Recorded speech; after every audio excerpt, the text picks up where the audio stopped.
എൻ്റെ പേര് കുഞ്ഞമ്മത്തായി എന്നാണ്. ഞാൻ കോട്ടയത്ത് മാങ്ങാനത്ത് താമസിക്കുന്നു. എൻ്റെ ഹസ്ബൻഡ് സുശേഷകനായിരുന്നു. അദ്ദേഹത്തിനും ഇങ്ങനെ 2011 മുതൽ ഹാർട്ടിൻ്റെ പ്രോബ്ലം വന്നിട്ട് മരിച്ചു ഒരു പ്രതീക്ഷയില്ലായിരുന്നു. അനേകരുടെ പ്രാർത്ഥനയുടെ ഫലമായിട്ട് ന്യൂ ഇന്ത്യ ബൈബിൾ ചർച്ച് അനേകരുടെ പ്രാർത്ഥനയുടെ ഫലമായിട്ട് ദൈവം ആയുസോടെ ഒരാളായിട്ട് ഇരിക്കുന്നതേ ഉള്ളൂ. മറ്റ് യാതൊരു ഒന്നുമില്ല. പുള്ളിക്ക് ഇപ്പോഴും മെഡിക്കൽ കോളേജിലെ ചികിത്സയിൽ തുടരുകയാണ്. ഏതൊക്കെ ചർച്ചകളിലായിരുന്നേ?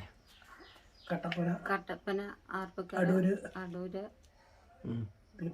പാലക്കാട്, ചീപ്പിങ്, കുമരകം, കുറവല്ലെങ്കിൽ തൂട്ടുവാ എന്ന് പറയും. അങ്ങനെ പിന്നെ 2011 മുതൽ വയ്യാത്തതുകൊണ്ട് ശുശ്രൂഷ വിട്ടു. പൂർണ്ണ റെസ്റ്റ് ഡോക്ടർ പറഞ്ഞു. പമ്പിങ് കുറവാ.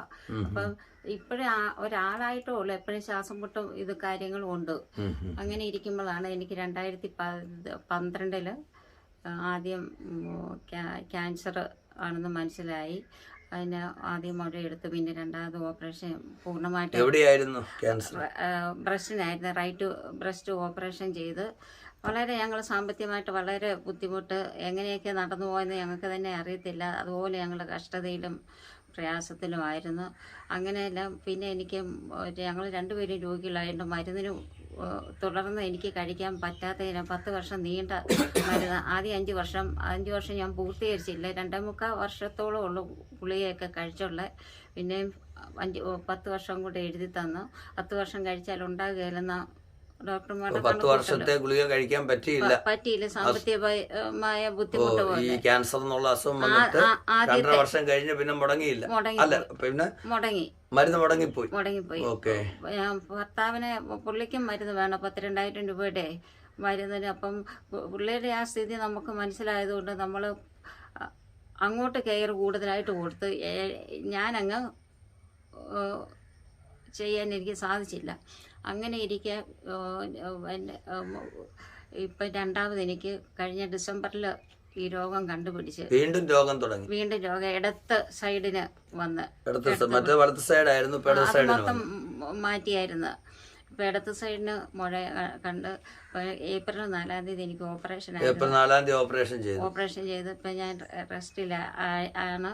അപ്പോൾ ഓപ്പറേഷനൊക്കെ ഭയങ്കര പൈസ ഒന്നും ഇല്ലാതെ വളരെയധികം ഞങ്ങൾ ദൈവത്തോട് പ്രാർത്ഥിച്ച് ദൈവം ഇന്നുവരെയും ദൈവം കഷ്ടതയിൽ കൂടി ഞെരുക്കത്തിൽ കൂടി നടത്തുന്ന. ഇപ്പം എനിക്ക് കീമോതെറാപ്പി ചെയ്തുകൊണ്ടിരിക്കുകയാണ്. ഇപ്പം 3 കഴിഞ്ഞ് ഇനി 4-ാം തീയതി എടുക്കണം. അതിന് സാമ്പത്തികമൊക്കെ അത്യാവശ്യമാണ്. വളരെയധികം ഭാരപ്പെടുന്ന. അതിന് ശേഷം റേഡിയേഷനും ഉണ്ട്. അപ്പം സാമ്പത്തികമായി ഞങ്ങൾ ഭക്ഷണകാര്യത്തിന് പോലും ഞങ്ങൾക്ക് വളരെ ഞെരുക്കമാണ്. ആരെങ്കിലും സഹോദരങ്ങളൊക്കെ തന്നെങ്കിൽ മാത്രം. പിന്നെ ഈ സർക്കാരിൻ്റെ കിറ്റ് കിട്ടുന്ന വലിയൊരു ആശ്വാസം ആണ്. പിന്നെ സഹോദരങ്ങൾ അവരുടെ ഇല്ലായ്മയിൽ അവർ ഞങ്ങൾക്ക് തരാൻ അവർക്കില്ല എങ്കിലും പിന്നെ സഹോദരങ്ങളാണല്ലോ എന്ന് വിചാരിച്ച് അവർ ചുരുങ്ങി ഞങ്ങൾക്ക് തരാൻ. അങ്ങനെയൊക്കെ കാര്യങ്ങൾ ഇങ്ങനെ നടന്നു പോകുന്നത്. എന്നാലും സാമ്പത്തിക ആശുപത്രിയിൽ പോകുന്നതിനൊക്കെ വളരെ ബുദ്ധിമുട്ടാണ്. ഓക്കെ. ഇപ്പൊ ആന്റി പറഞ്ഞായിരുന്നല്ലോ ഇപ്പം പൈസകളൊന്നുമില്ല അല്ലേ? പോകാനൊന്നും ഇല്ല. ഇനിയിപ്പോ 4-ാം തീയതി പോണെങ്കിൽ ബ്ലഡ് കൗണ്ട് നോക്കണം. കൗണ്ട് നോക്കണം. അതിന് തന്നെ 600 രൂപ എല്ലാ ആഴ്ചയും. അതിനൊന്നും പൈസ ഇല്ല. ഇപ്പം അത് കൂടാതെ പിന്നെ കടത്തിന്റെ കാര്യം പറഞ്ഞല്ലേ? ഈ വീടൊക്കെ പണയത്തിലാണ്, ജപ്തി നോട്ടീസ് വന്നു എന്നൊക്കെ പറഞ്ഞല്ലേ? അതെ. ഈ സഹകരണ ബാങ്കിൽ നിന്ന് ഞങ്ങള് വീടിന്റെ പണിക്ക് വേണ്ടിട്ടേ കുറച്ച് പൈസ എടുത്തായിരുന്നു. അപ്പൊ അത് ഇപ്പൊ അതൊരു 1 മിനിറ്റ്. ഇപ്പൊ ഈ വീടൊന്നും പണി കഴിഞ്ഞില്ലല്ലോ? ഇല്ല. അപ്പം ബാങ്കിൽ നിന്നൊക്കെ പൈസ എടുത്തെങ്കിലും പിന്നെ വീടിന്റെ പണിയൊന്നും കഴിഞ്ഞില്ലല്ലോ. ഞാൻ ഇതൊന്ന് എടുത്തോട്ടെ വീഡിയോ. ഓക്കെ. അപ്പൊ ഇതിന്റെ പണിയും കാര്യങ്ങളൊന്നും കഴിഞ്ഞില്ലല്ലോ. ഇങ്ങനെ കിടക്കുകയാണല്ലോ. തറയൊന്നും ഇട്ടിട്ടില്ല. ഓക്കെ. അടുക്കള ഭാഗങ്ങളൊന്നും ആയിട്ടില്ല. അപ്പൊ ഇങ്ങനെയാണ് ആയിരിക്കുന്നത് അല്ലേ? അപ്പൊ വളരെ ഒരു ഇതിലാണ്. ഇങ്ങനെ കിടക്കുകയാണല്ലേ? ഓക്കെ. ഓക്കെ. അപ്പോൾ ഇനി ഒരു അഡ്ജസ്റ്റ്മെൻറ്റിൽ ഇങ്ങനെ കിടക്കുകയാണ്. ഓക്കെ. അപ്പം പിന്നെ എത്ര രൂപ ഉണ്ട് ഇപ്പം കടമായിട്ടുള്ളത്? ബാങ്കിൽ എത്ര രൂപ അടയ്ക്കണം? ഇപ്പോൾ ഒരു 4 ലക്ഷം ആയി വരും, പലിശ എല്ലാം. എത്ര രൂപ എടുത്തതാ? 1.25. ഒന്നര 1.5 രൂപ എടുത്തിട്ട് ഇപ്പം 4.5 ലക്ഷം രൂപ കടമായി. അത്രയും വരും. ഇനിയിപ്പോൾ മാർച്ചിൽ അതിൻ്റെ ഇടയിൽ ഒന്ന് ജപ്തി വന്നായിരുന്നു. പിന്നെ ഞങ്ങള് വലിയ ആൾക്കാരെല്ലാം കണ്ട് പറഞ്ഞേ ഇച്ചിരി സാവകാശം, ഇനിയിപ്പം മാർച്ചിൽ അടച്ചില്ല അത് ഇതാകും, ജപ്തിയാകും. മാർച്ചിൽ അടച്ചില്ല ജപ്തിയാകും അല്ലേ? അപ്പം അങ്ങനെ ഒരു സാഹചര്യമുണ്ട്. ഇപ്പം 2 കാര്യങ്ങളാണ് നടക്കുന്നത്, 2-3 കാര്യങ്ങളാണ് നടക്കേണ്ടത്. ഒന്ന്, പാസ്റ്റർക്ക് ചികിത്സയ്ക്ക് സാമ്പത്തിക ആവശ്യമുണ്ട്. ഇടയ്ക്ക് പാസ്റ്റർ ഒന്ന് തളർന്നു പോയതായിട്ട് എന്നോട് പറഞ്ഞായിരുന്നു. രണ്ടാമത് പിന്നെ ഇപ്പം ആൻറ്റിക്ക് ഇനി കീമോയ്ക്ക് പൈസ ഇല്ല. കീമോയ്ക്ക് വേണം, റേഡിയേഷൻ വേണം. കീമോയ്ക്ക് എത്ര രൂപ വേണ്ടുന്നേ? അത് ഈ ആദ്യം ചെയ്യുമ്പോഴത്തേന് എനിക്ക് ആദ്യം 7,000 രൂപയുടെ 7,200 രൂപയുടെ ഒരു കീമോയ്ക്ക്. ഇനിയിപ്പോൾ അതിൽ കൂട്ടി വരും. ആദ്യത്തെ ഡോസ് കുറച്ചാ, പിന്നെ 15,000 അങ്ങനെ കൂട്ടി വരും. അങ്ങനെ ഇനിയിപ്പോ 15,000 അങ്ങനെ കൂടിക്കൊണ്ടിരിക്കും അല്ലേ? ആദ്യം കുറച്ച് ഡോസ് കുറച്ചേ എടുക്കുകയുള്ളൂ. ഓക്കെ. അപ്പം ഇനി ഈ തുക ഇങ്ങനെ കൂടിക്കൊണ്ടിരിക്കും. റേഡിയേഷനൊക്കെ. ഇപ്പൊ റേഡിയേഷൻ നല്ലൊരു പൈസ വേണ്ടേ? അതിന്റെ തുക എല്ലാം പറഞ്ഞു അവർ എത്രയാണെന്നെല്ലാം പറഞ്ഞില്ല. നമ്മൾ ഇതുപോലെ കഴിയുമ്പോൾ ഇതേ കേസിന് വേണ്ടിയിട്ട് ഒരാൾക്ക് വേണ്ടി എടുത്തപ്പം 1,44,000 രൂപ എങ്ങാണ്ട് അവിടെ കെട്ടിവെക്കണമെന്ന് പറഞ്ഞായിരുന്നു. അപ്പൊ നമ്മൾ ഇതുപോലെ സഹായിച്ചതാണ്. ഒരു ഷൈനി എന്ന് പറഞ്ഞ സഹോദരിയെ, കണ്ണൂരുള്ള ഒരു സഹോദരി ഇതുപോലെ സഹായിച്ചതാണ്. പിന്നെ വേറെ എന്തോ കടത്തിന്റെ കാര്യം പറഞ്ഞല്ലോ, ആർക്കോ ഈ ഓഗസ്റ്റ് മാസം പൈസ ഞാൻ ഓപ്പറേഷന് വേണ്ടിട്ടേ, ഈ പ്രാവശ്യത്തെ ഓപ്പറേഷന് വേണ്ടി. ഇപ്പൊ ഓപ്പറേഷൻ കഴിഞ്ഞത് ഏപ്രിലാണ്.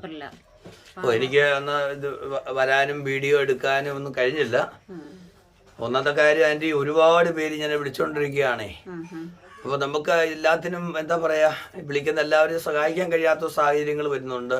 അപ്പോൾ തന്നെ ഏറ്റവും ഗുരുതരാവസ്ഥയിൽ നിന്ന് നമ്മൾ തോന്നെടുത്തിട്ടാ പോകുന്നത്. ആൻറ്റിയുടെ ഗുരുതരാവസ്ഥ അല്ലെന്നല്ല പറഞ്ഞത്, പക്ഷെ നമുക്ക് എല്ലാവരും ഓടിപ്പറ്റാനും ഒന്നും, പ്രത്യേകിച്ച് നമ്മളെ സഹായിക്കുന്ന പലരുടെയും ജോലിയൊക്കെ നഷ്ടപ്പെട്ടു. പിന്നെ ഒരു വീട്ടിൽ തന്നെ അപ്പൻ്റെയും മക്കളുടെയും ജോലി നഷ്ടപ്പെട്ടിട്ടുണ്ട്. ഇപ്പൊ ഗൾഫ് രാജ്യങ്ങളൊക്കെ ജോലിയൊക്കെ ശമ്പളമൊക്കെ പകുതിയായിപ്പോയി. അപ്പൊ നമുക്ക് എല്ലാവരും നമ്മളെ സഹായിക്കുന്ന ആളുകളെല്ലാം ഞെരുക്കത്തിലൂടെയാണ് പോകുന്നത്. അപ്പൊ എങ്കിലും അവര് ദൈവത്തെ സ്നേഹിച്ചുകൊണ്ട് ഇവർ ഈ കാര്യങ്ങളൊക്കെ ചെയ്യുകയാണ്. അപ്പൊ ഞാൻ അതുകൊണ്ട് പഴയതുപോലെ വീഡിയോകളൊന്നും ഇടുന്നില്ല. അതാണ് മെയിനായിട്ടൊരു വിഷയം. ഇപ്പൊ ആഴ്ചയിലൊക്കെ ഒരു വീഡിയോ ഒക്കെ ഞാൻ ഇടുന്നുള്ളൂ. ചിലപ്പോൾ 10 ദിവസമൊക്കെ ആ ഒരു വീഡിയോ ഇടാൻ. കാരണം ഒത്തിരി ആവശ്യക്കാർ ഇങ്ങനെ വിളിക്കുന്നു, പക്ഷെ നമുക്ക് എല്ലാത്തിലും എത്തിപ്പെടാൻ പറ്റാത്ത ഒരു കാര്യം. എനിക്ക് തന്നെ എന്തോ ഒരു മാനസികമായിട്ട് പലപ്പോഴും ഇതൊക്കെ കണ്ടും കേട്ടും വലിയൊരു പ്രയാസത്തിലേക്ക് ഞാനും പലപ്പോഴും തീരാറുണ്ട്. ഒരുപാട് മിത്രങ്ങൾ ശത്രുക്കളായി തീരുന്ന ഒരു ശുശ്രൂഷയാണ് ഞാൻ ചെയ്യുന്നത്. കാരണം ഒത്തിരി മിത്രങ്ങളായിട്ടുള്ള ആളുകള് അവര് ശത്രുക്കളായി മാറുന്നു. കാരണം വളരെ മോശകരമായിട്ടാണ് ചിലപ്പോൾ അവർ പ്രതീക്ഷിക്കുന്ന സമയത്ത് അവർക്ക് ചെന്ന് വീഡിയോ ഒന്നും എടുക്കാൻ പറ്റുന്നില്ല, സഹായിക്കാൻ പറ്റുന്നില്ല. അപ്പോൾ അവർക്ക് അവര് നമ്മളോട് ഭയങ്കര ഒരു പിണക്കം, ഒരു വലിയ ബദ്ധശത്രുക്കളായി മാറുന്നുണ്ട് പലപ്പോഴും ഒക്കെ. അതുകൊണ്ടാണ് ആൻറ്റി ഞാൻ വരാൻ താമസിക്കുകയും ഈ വീഡിയോ കാരണം അന്ന് ആൻറ്റി എന്നെ വിളിച്ചിരുന്നു, അന്ന് സഹായിക്കാനൊന്നും നമുക്ക് പറ്റിയില്ല. ഓക്കെ ആൻറ്റി, ഇപ്പൊ ഈ കടബാധ്യത ഉള്ളവർക്ക് എത്ര രൂപയാണ് ഇപ്പൊ നമ്മൾ കൊടുക്കേണ്ടത്? 50,000 രൂപ വേണം. 60 രൂപ വരും. അതിപ്പോ ഉടനെ കൊടുത്തെങ്കിലേ പറ്റും. അപ്പം ഒന്ന് വീടിന്റെ ജപ്തി, പാസ്റ്ററുടെ ചികിത്സ, പിന്നെ ആന്റിയുടെ ഇപ്പം കീമോ എടുക്കണം, കീമോ കൂടാതെ റേഡിയേഷൻ വേണം, പിന്നെ തുടർന്നുള്ള മരുന്ന്. ശരി ആന്റി. Okay aunty. ഓക്കെ, ഞാൻ വൈഫോടാണ്, ഞങ്ങൾ ഒരുമിച്ചാണ് വന്നത്. ഇപ്പൊ വേണ്ട മോളെ, ഇപ്പൊ ഞാൻ കുടിച്ചോളാം. ഞാൻ ഇതെടുത്ത് കഴിഞ്ഞിട്ട് മോള് ചായയായിട്ട് വന്നതാണ്. ഓക്കെ ശരി. ഓക്കെ, അതാരാ ആ കുഞ്ഞ്? അനിയന്റെ മോള്. ഓക്കെ, എത്ര പേരാ മക്കളൊക്കെ? എന്തോ എടുക്കുന്നു? 2 വിഷയം പോയായിരുന്നേ. അപ്പൊ എത്രല്ല പഠിക്കുന്നേ? +2 2 വിഷയം അത് എഴുതിയെടുക്കാൻ. ഓക്കെ, +2 പഠിക്കുന്നത് അല്ലേ? +2 കഴിഞ്ഞായിരുന്നു. പിന്നെ അതിന്റെ ഇടയ്ക്ക് ഓരോന്ന് പഠിക്കാൻ പോയായിരുന്നു, പൂർത്തിയാക്കാൻ പറ്റിയില്ല. അതിന് അത് എഴുതിയെടുത്തിട്ട് എന്തെങ്കിലും ടെക്നിക്കിന് അടുത്ത വർഷം പോകാനാ. ഓക്കെ, ദൈവം അനുഗ്രഹിക്കട്ടെ. ഇപ്പം കടയിലൊക്കെ കയറുന്നതല്ല, ഭാവിയിൽ അവനൊന്നുമായി. ആകുകയില്ല. അപ്പോൾ നിങ്ങൾ നിങ്ങൾ ഒരു പിന്നെ ഒരു പട്ടിണിയുടെ അവസ്ഥ വല്ലതും ഉണ്ടോ നിങ്ങൾക്ക്? സർക്കാരൊക്കെ തരുന്നു, പിന്നെ സഹോദരങ്ങളൊക്കെ പട്ടിണി പ്രയാസമുണ്ട്, വരുമാനം ഇല്ലല്ലോ. ഒന്നുമില്ല. ഓക്കെ. പ്രിയമുള്ളവരെ, എൻ്റെ പേര് പാസ്റ്റർ സജി പള്ളിക്കുന്ന്. ഞാനിപ്പോൾ മത്തായി പാസ്റ്ററുടെ വീട്ടിലേക്ക് വന്നിരിക്കുകയാണ്. ഒരുപാട് നാളുകളായി മത്തായി പാസ്റ്റർ എന്നെ വിളിക്കുന്നുണ്ട്, പക്ഷേ എനിക്ക് വരാൻ കഴിയുന്ന ഒരു സാഹചര്യമായിരുന്നില്ല. ഞാൻ നേരത്തെ പറഞ്ഞല്ലോ, ഈ കുടുംബത്തെ തീർച്ചയായിട്ടും സഹായിക്കണം. ഈ 10 വർഷം കഴിക്കേണ്ട ഗുളിക 2.5 വർഷം മാത്രമേ കഴിച്ചുള്ളൂ. അത് മുടങ്ങിപ്പോയത് കൊണ്ട് മാത്രം ആണ് ഇപ്പോൾ 2ാമത്തെ ബ്രസ്റ്റിന് വീണ്ടും ക്യാൻസർ വന്നത്. ഇത്ര പ്രയാസത്തിലൂടെയാണ് ഈ കുടുംബം മുന്നോട്ട് പോകുന്നത്. 2011 പാസ്റ്ററുടെ ശുശ്രൂഷ നിർത്തി, സഭാ ശുശ്രൂഷ നിർത്തി. 2012 ആൻറ്റിക്ക് പ്രയാസമായി. 2011 തന്നെ പാസ്റ്റർക്കും സുഖമില്ലാത്ത ആ സാഹചര്യങ്ങളിലൂടെ ആയപ്പോഴാണ് ഈ സഭാ ശുശ്രൂഷ അദ്ദേഹം നിർത്തിയത്. അദ്ദേഹത്തിന് വേണ്ട ഒരു ഏകാഗ്രതയോ ഒന്നുമില്ല. അങ്ങനൊരു ഇതിലാണ് അദ്ദേഹം ആയിരിക്കുന്നത്. വളരെ പ്രയാസത്തിലൂടെയാണ് ഈ കുടുംബം പോകുന്നത്. നമുക്കറിയാമല്ലോ, ഈ വീടിൻ്റെ പണിയൊന്നും ഇല്ല, ഇങ്ങനെ കിടക്കുകയാണ്. ഒരു ക്യാൻസർ രോഗിയായിരിക്കുന്ന ആൻറ്റി ഈ പൊടിയെല്ലാം ശ്വസിച്ച് വളരെ പ്രയാസത്തിൻ്റെ അനുഭവത്തിലൂടെയാണ് കടന്നു പോകുന്നത്. കാണുമ്പോൾ വളരെ ദുഃഖവും പ്രയാസവും ഒക്കെ ഉണ്ടാകുന്നുണ്ട് എനിക്ക്. പക്ഷെ എന്ത് ചെയ്യാനായിട്ട് കഴിയുന്നു? പ്രിയമുള്ളവരെ, ഈ കുടുംബത്തെ സഹായിക്കുവാൻ ഞാൻ അഭ്യർത്ഥിക്കുകയാണ്. ഈ കുടുംബത്തെ സഹായിക്കണം. ആൻറ്റിക്ക് ഏത് ബാങ്കിൽ അക്കൗണ്ട് ഉള്ളത്? SBIയിലുണ്ട്, SBI, പിന്നെ ഫെഡറൽ ബാങ്കിലുണ്ട്. ഓക്കെ. ഫെഡറൽ ബാങ്കിന്റെ അക്കൗണ്ട് സീറോ ബാലൻസ് ആണോ? സീറോ ബാലൻസാ. സീറോ ബാലൻസാ? അതല്ല ഞാൻ ചോദിച്ചതല്ല. ആ അക്കൗണ്ട് എത്ര രൂപ എടുത്തിട്ടാണ് അക്കൗണ്ട് എടുത്തത്? അത് ഈ പ്രധാനമന്ത്രിയുടെ അപ്പം അപ്പം അത് എത്ര രൂപ അടച്ചിട്ടാ എടുത്തേ? പൈസ തുടക്കണ്ട. അപ്പൊ ചിലപ്പോൾ അത് പറ്റത്തില്ല. പിന്നെ SBIയുടെ അക്കൗണ്ട് അത് സീറോ ബാലൻസ് അക്കൗണ്ട് ആണോ? അല്ല, നമ്മള് പൈസ എടുത്തതാണ്.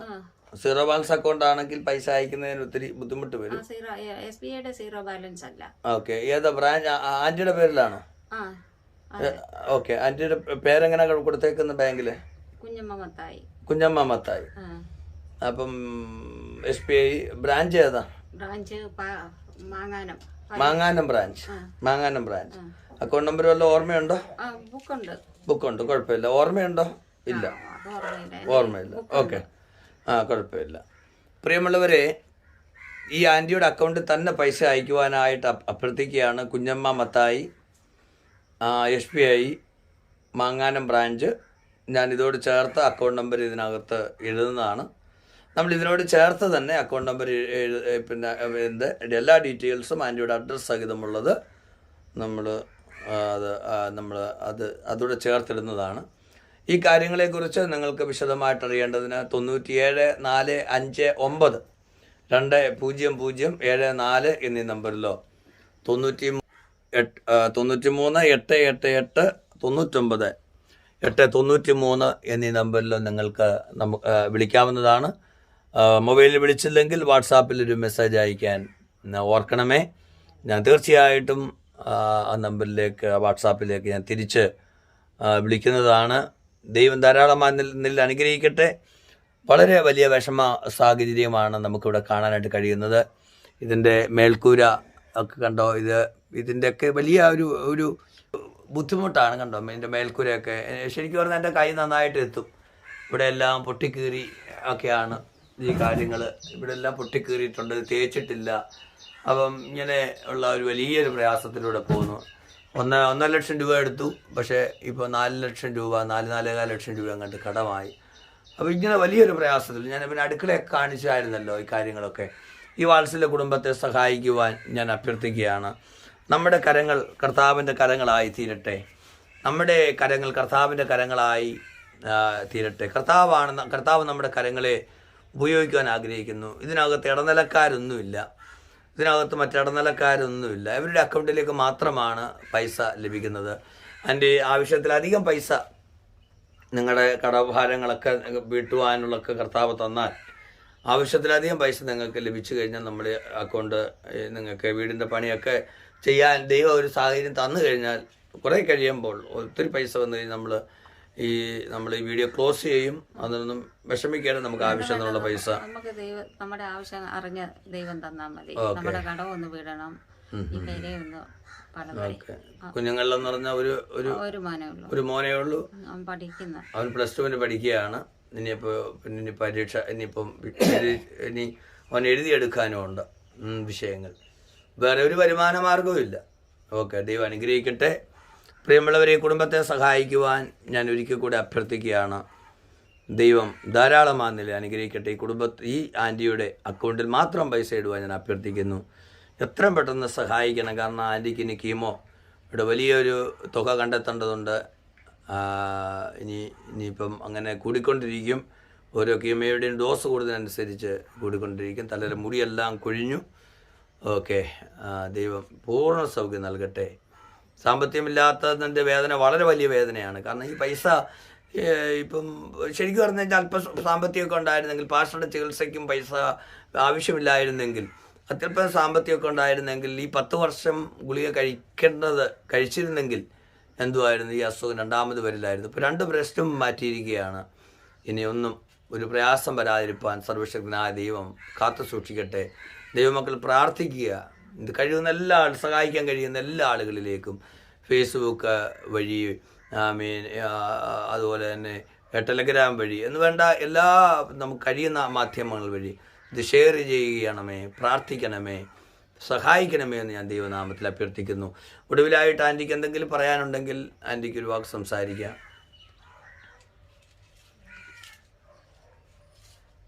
എൻ്റെ അവസ്ഥ അറിഞ്ഞ് ഒന്ന് ദൈവം പ്രവർത്തിക്കാനാണ് ഞാൻ പ്രാർത്ഥിച്ചുകൊണ്ടിരിക്കുന്നത്.